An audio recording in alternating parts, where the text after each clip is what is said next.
It was the day of my father's funeral. I was wearing my black dress. I was standing on the front lawn, but I couldn't get inside my own house. My key wasn't turning in the lock. I knocked on the door, confused. My stepmother, Linda, opened it. She didn't look sad. She looked annoyed. "What do you want, Julia?" she asked. "I live here, Linda," I said. "I need to come in and change." She laughed a cruel, cold laugh. "You don't live here anymore. Your father's dead. This is my house now.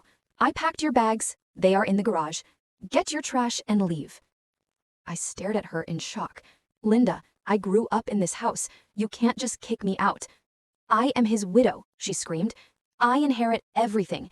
I am selling this place tomorrow. Now, get off my property." She slammed the door in my face. I heard the deadbolt slide shut. I stood there, in the rain, with garbage bags full of my clothes. She thought she had won. She thought she was the queen. But she made a massive mistake. She didn't check the paperwork. Linda married my dad 3 years ago. She was 20 years younger than him. She was clearly a gold digger. She spent his money on designer bags. She isolated him from his friends. When my dad got sick last year, she barely took care of him. She hired a cheap nurse, and she went on vacation. I was the one by his bedside. I held his hand every night. I managed his medication. One night, when Linda was out shopping, my dad grabbed my hand tight. "Julia, I need to tell you something." "I know what she is," he whispered. "I know she wants the money, but I have protected you. There is a file in the safety deposit box. Go there when I'm gone." I didn't think much of it then. I was just focused on his health.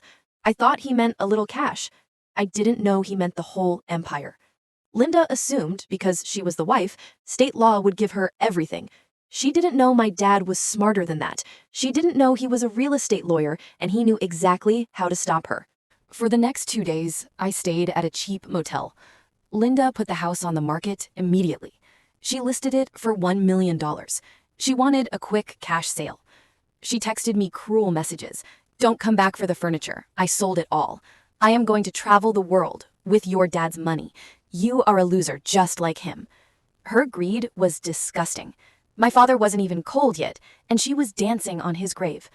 I finally went to the bank. I opened the safety deposit box.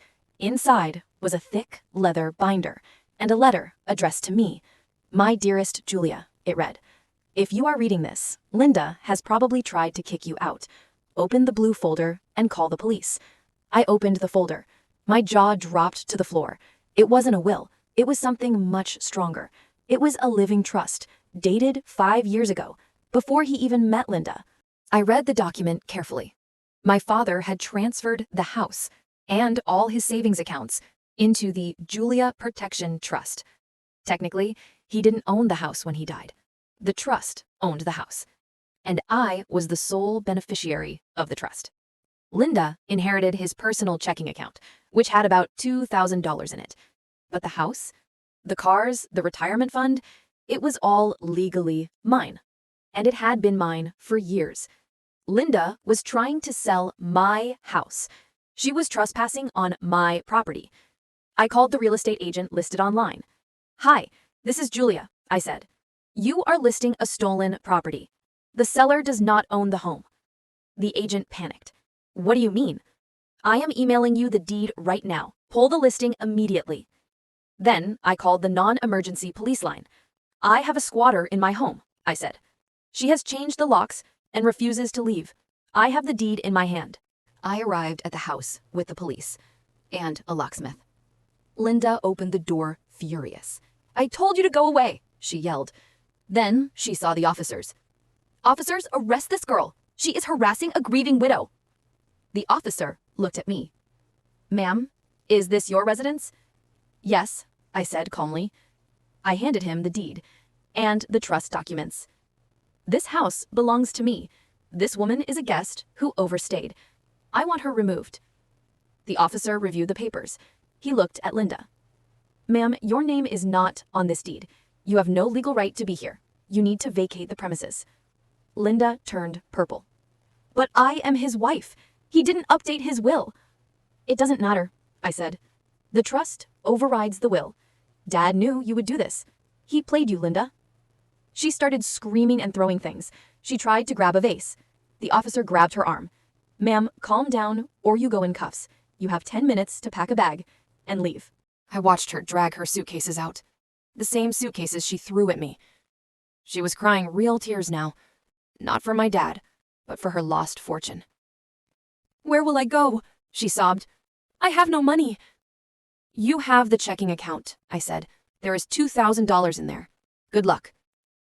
I changed the locks that day. I moved back into my childhood room. I took down Linda's ugly curtains.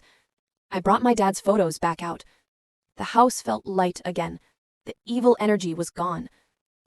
I found out later that Linda tried to sue, but no lawyer would take her case. The trust was ironclad. She ended up moving back in with her parents at 45 years old. She went from a millionaire's wife to sleeping in a basement. My dad protected me until the very end. He knew exactly who she was, and he made sure she got exactly what she deserved. Nothing. If you enjoyed this inheritance revenge, you will love the next story. My neighbor thought he could bully me. He cut down my huge oak tree while I was at work, but he forgot about tree law. Click the video on screen now to see how he lost $50,000.